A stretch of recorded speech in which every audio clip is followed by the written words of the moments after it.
কি ব্যাপার আলামিন ভাই, কেমন আছেন? এই তো ভাই ভালো আছো। আরে কি খবর শাহিন, তুই কোন বেলা ঢাকা থেকে আসলু?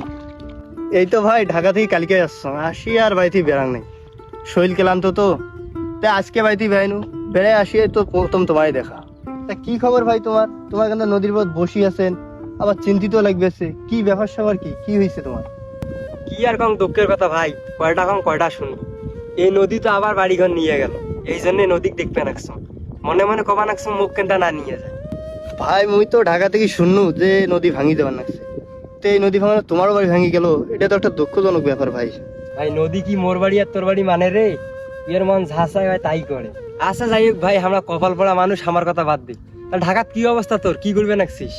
ভাই এগুলো কথা শুনলে তো খুব দুঃখ লাগে রে। তো মুই আসুন ঢাকাতে একটা মোটামুটি পজিশনে আসুন, কোম্পানির ভালোই বেতন পাও। আচ্ছা ভাই হোক, কাজ বাজ কর, চাকরি বাকরি কর, পরিবার চলাও। আমার তো ভাই কপাল পড়া, এই নদী তো ভাই আমাকে নিঃস্ব বানে দেশে, ঝেটে বাড়ি নিয়ে যাই সেটে ভাঙি যায়। আচ্ছা যাই হোক, যদি তো সম্ভব হয় কখনো মোকো ঢাকা নিয়ে যাস, মুই চাকরি বাকরি করিম ভাই। বাপ মার মুখের ভিতরে দেখলে একবারে খুব কষ্ট লাগে ভাই। আচ্ছা হোক ভাই, চিনতে পারেন না এগুলো নিয়ে, আর মুই ঢাকা যা দেখুন কি করা যায় তোমার। আচ্ছা ভাই ঠিক আছে থাকেন, এই গ্রাম কেন তো আসছং অল্প কদিন ছুটি, তো এখানে ঘুরে ঘুরি করে দেখো, আর তোমার সাথে আমার যোগাযোগ হইবে। হ্যাঁ থাকেন ভাই। আচ্ছা ঠিক আছে ভাই, ভালো থাকেন দিন। হ্যাঁ ভাল করে মারিস, এনিমি আছে, এনিমি সামনে আছে। পিছনে দাও, পিছনে দাও। মার মার, আচ্ছা। এতক্ষণ গুলি ওয়াল ফেলা। আরে লালে মাতালা তিন। আরে শালা রে, এই মুখ মারি দিছে। আরে মুখও তো মারি দিলে। এমন নেট ছিল রে, কেন খালে খামার দিন কি এইভাবে যাইবে রে? লেখাপড়া নাই, কাম কাজ নাই, এ কি আর হইবে আমার দ্বারায়? আমরা এনে হতবাগা। কি এলা করবে কইস, স্কুলটাও নদীত ভাঙি গেল, বাড়িটাও নদীত ভাঙি গেল, আমরা হইনা হতভাগা, বুঝছিস? দূর অল্য কথা বাদ দাও তো, খেলা আতাসি অল্য কথা। দূর অত দুঃখ প্রকাশ না করিয়ে আগত খেলা আসছি, খেলা খেলান। মার মার, আরে মার, এই পছন্দ মার। আরে মার গরে। এ চ্যাংড়া ভাই, এটা তোমার কি সুযোগ দিচ্ছেন? আরে শাহিন ভাই, কি খবর? কুম্পাল আসছেন ঢাকা থেকে? মুই কুম্বাল আসছো এটা বড় কথা নয়, তোমার লেখাপড়া বাদ দিয়ে এটা কি সুযোগ দিচ্ছেন? ফ্রি ফায়ার সুযোগ দিচ্ছেন? কি আর কোনো শাইন ভাই, নদীর স্কুলটাও ভাঙি গেল, মাদ্রাসাটাও ভাঙি গেল, এই কারণে বসে গেলে ফ্রি ফায়ার খেলাই। ও তোর স্কুল মাদ্রাসা ভাঙি গেছে, তে তোর কি বইটাও বাড়িতে নাই? কি আর কইবেন ভাই, এত পরিমাণে বন্যা হয়েছে, একের চোখের উপর পর্যন্ত পানি, তার সাথে আমার বইগুলো ভাসি নিয়ে গেছে। কি আর কোনো দুঃখের কথা, আসবে দিয়ে দেখবেন আলামিন ভাইয়ের ঘরে বাড়িটাও ভাঙি গেছে, তোমার গুলো দেখো একই অবস্থা। এই কি যে শুরু করছে এই নদীতে। কি আর কোনো শাহিন ভাই। আচ্ছা যাই হোক, তোমার সাথে কি আমাকে ঢাকা নিয়ে যাওয়া যায় না কোনোভাবে? একই কথা তো আলামিন ভাইও করলে। আচ্ছা দেখো ঢাকা যায় অফিসত কথা কয়া কি করা যায়, যদি সম্ভব হয় তো আলামিন ভাই হোক সবাইকে নিয়ে যাওয়ার একটা ব্যবস্থা করি। আর শুন, এই গেম সেম কম করে খেলবি, এখন আমি যাচ্ছি একটু গ্রামটা ঘুরে দেখি, থাক তোরা।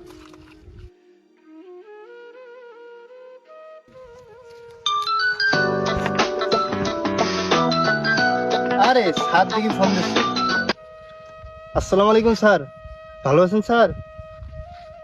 জি স্যার, আমি আপনাকে ফোন দিতে ধরছিলাম, আপনি ফোন দিলেন, বড় উপকার হলো স্যার। জি স্যার, জি স্যার আপনাকে একটা কথা বলতাম।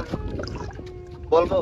হ্যাঁ স্যার, আপনি তো জানেন যে আমার নদী ভাঙ্গা এলাকা, তা স্যার এই নদী ভাঙ্গনে এবার অনেক ক্ষয়ক্ষতি হয়েছে, রাস্তাঘাট, স্কুল, মাদ্রাসা এসব ভেঙে গিয়েছে। এই কারণে আমাদের এলাকায় অনেক বেকার ছেলে সৃষ্টি হয়েছে। তাই স্যার যদি সম্ভব হতো আমাদের অফিসে চাকরি দেওয়ার। ও আচ্ছা স্যার, হবে চাকরি? স্যার অনেক বড় উপকার হলো স্যার, আমি তাহলে সামনের 3 তারিখের অধিক আমার এলাকার ছেলেপেলেদের নিয়ে আমি যাচ্ছি অফিসে। থ্যাংক ইউ স্যার, আসসালামু আলাইকুম স্যার। যাই আজকে ওদের খবরটা দিয়ে আসি, ওরা খবরটা পেলে অনেক হ্যাপি হইবে। যাই। আমার ভাঙ্গা ঘরে ভাঙ্গা চালা, ভাঙ্গা বেড়ার ফাঁকে অবাক জ্যোৎস্না দুইটা পড়ে। আলামিন ভাই, এটা তো সুখবর আছে। কি খবর শাহিন, কি সুখবর, কত না শুনি। ভাই আমার তো স্যারের সাথে কথা হয়েছে, তোমাদের চাকরি হয়ে গেছে। আরে শাহিন, তুই তো একটা খুশির খবর শুনেলি রে ভাই, তাহলে যাবো কোন দিন?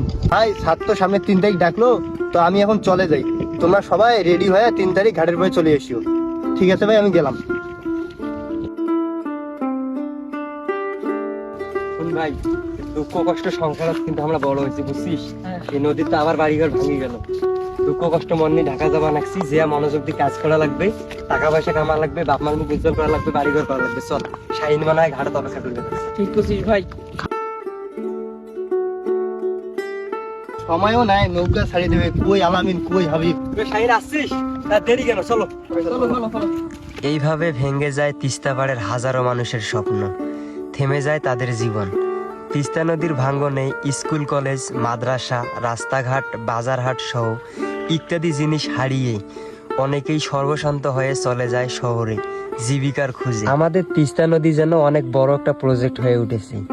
আমাদের তিস্তা নদী দেখিয়ে এমপি, মন্ত্রী, সরকার তারা তাদের গদিতে বসবে।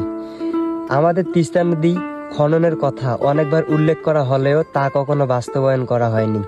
আমাদের সরকারের কাছে একটাই দাবি, তিস্তা পাড়ের মানুষকে শান্তিতে থাকতে দিন। তিস্তা নদী খনন করুন, আমাদের রক্ষা করুন।